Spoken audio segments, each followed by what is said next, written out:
राजस्थान चतुर्थ श्रेणी भर्ती का ऑनलाइन फॉर्म भरने के लिए सबसे पहले आप अपने एसएसओ आईडी को लॉगिन कर लीजिए। जैसे अपने एसएसओ आईडी को लॉगिन कर लेंगे तो उसके बाद ये जो सर्च बार है, क्विक सर्च है, इसमें आपको टाइप करना होगा REC। जैसे आप REC टाइप कर लेंगे तो आपके सामने देख सकते हैं रिक्वायरमेंट पोर्टल आपके सामने ओपन हो जाता है। सबसे पहले रिक्वायरमेंट पोर्टल पर आप क्लिक कर लीजिए। जैसे आप रिक्वायरमेंट पोर्टल पर आप क्लिक कर लेंगे तो आपके सामने स्टेट रिक्वायरमेंट पोर्टल ओपन हो जाता है। जैसे इस पेज पर आ जाएंगे तो अब आपको क्या करना है, सबसे पहले ये आपको ध्यान में रखना जरूरी है कि फोर्थ ग्रेड का ऑनलाइन फॉर्म भरने से पहले आपका वन टाइम जो रजिस्ट्रेशन है वो होना जरूरी है। यदि आपने पहले से रजिस्ट्रेशन किया हुआ है, OTR किया हुआ है, तो आप directly class 4 employ requirement 2024 apply now पर आपको क्लिक करना होगा। लेकिन आप पहली बार इस स्टेट रिक्वायरमेंट पोर्टल पर आ रहे हैं, आपको वन टाइम रजिस्ट्रेशन पहली बार करना है, तो सबसे पहले वन टाइम रजिस्ट्रेशन इस पर आपको क्लिक करना होगा। लेकिन वन टाइम रजिस्ट्रेशन करने से पहले आपके जन आधार कार्ड में आपका नाम, डेट ऑफ बर्थ, पिताजी का जो नाम है वो 10वीं रिकॉर्ड के अनुसार अपडेट होना जरूरी है। क्योंकि एक बार OTR क्रिएट करने के बाद आप उसमें जो संशोधन है वो काफी बड़ी मुश्किल से कर पाएंगे। जैसे आप OTR कर लेते हैं तो उसके बाद वापस आप होम पेज पर आ जाइए और राइट साइड में आप fourth employ direct requirement 2024 apply now पर आप क्लिक कर लीजिए। जैसे आप अप्लाई नाउ पर आप क्लिक कर लेंगे तो वापस क्लास 4 को सिलेक्ट कर लीजिए। जैसे क्लास 4 को सिलेक्ट कर लेंगे तो आपके सामने OTR डेटा रिव्यू है वो आपके सामने ओपन हो जाता है। अब आप इसमें कुछ भी संशोधन करना चाहते हैं तो आप एक बार चेक कर लीजिए। आपका नाम, पिताजी का नाम, date of birth, gender category, Rajasthan resident, yes या नो जो भी है आप सेलेक्ट कर लीजिए, चेक कर लीजिए। रिजर्व कैटेगरी को सिलेक्ट कर लीजिए और उसके बाद यदि आप विकलांगता श्रेणी से है या नहीं है वो भी आप चेक कर लीजिए। जैसे ये details data review, OTR data review check कर लेते हैं तो उसके बाद आप प्रोसेस पर आप क्लिक कर लीजिए। यदि आप इसमें किसी भी प्रकार का संशोधन करना चाहते हैं तो आप अपडेट इस पर आपको क्लिक करना होगा। जैसे आप प्रोसेस पर आप क्लिक कर लेंगे तो उसके बाद आपका जो क्लास 4 का जो ऑनलाइन एप्लीकेशन फॉर्म है वो आपके सामने ओपन हो जाता है।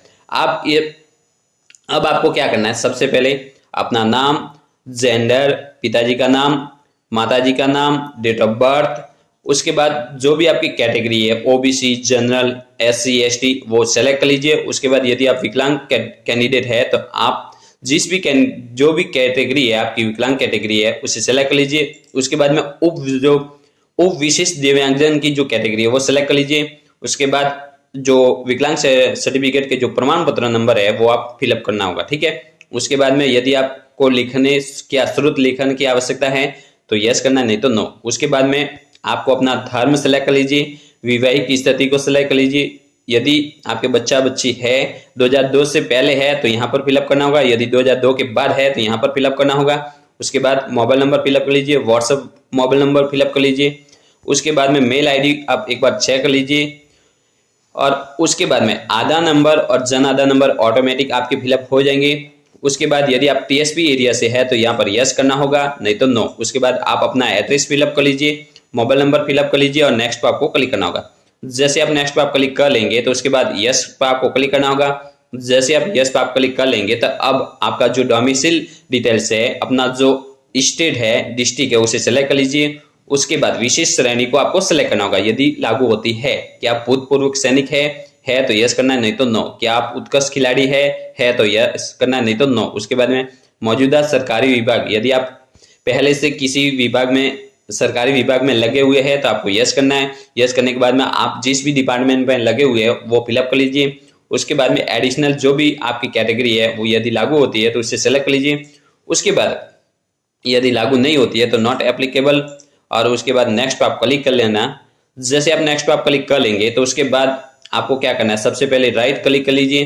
राइट क्लिक करके आप अपने जितने भी क्वालिफिकेशन है वो आप फिलअप कर सकते हैं, लेकिन मिनिमम जो क्वालिफिकेशन है वो 10वीं है। 10वीं आप फिलअप करके 10वीं को फिलअप करके नेक्स्ट पर आपको क्लिक करना होगा।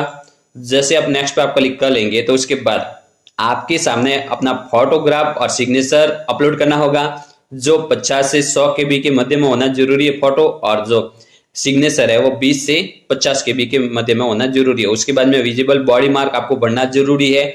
ये फिलअप करने के बाद आपको क्या करना है, वापस नेक्स्ट पे आपको क्लिक करना होगा। जैसे ही आप नेक्स्ट पे आप क्लिक कर लेंगे तो अब आपको क्या करना है, जॉब प्रेफरेंस के हिसाब से आप अपने जॉब प्रेफरेंस के हिसाब से अपना जो डिपार्टमेंट है वो सिलेक्ट कर लीजिए। तीनों डिपार्टमेंट को आपको सिलेक्ट करना जरूरी है। जैसे आप तीनों डिपार्टमेंट को आप सिलेक्ट कर लेंगे तो उसके बाद नेक्स्ट पे आपको क्लिक करना होगा। जैसे आप नेक्स्ट पे आप क्लिक कर लेंगे तो आपके फॉर्म का जो प्रीव्यू है वो आपके सामने ओपन हो जाता है। अब आपको अच्छे से इस प्रीव्यू को आप चेक कर लीजिए। यदि इसमें किसी भी प्रकार की प्रॉब्लम है तो वो आप सुधार कर लीजिए। सुधार कर जैसे कि मान लीजिए कि आपका प्रीव्यू चेक कर लिया है और आपके प्रीव्यू में किसी भी प्रकार की गलती नहीं है तो उसके बाद आपको राइट क्लिक करना होगा। राइट क्लिक करके आपको फाइनल सबमिट इस पर आपको क्लिक करना होगा। जैसे आप फाइनल सबमिट पर आप क्लिक कर लेंगे तो आपके मोबाइल नंबर पर ओटीपी भेजा जाएगा।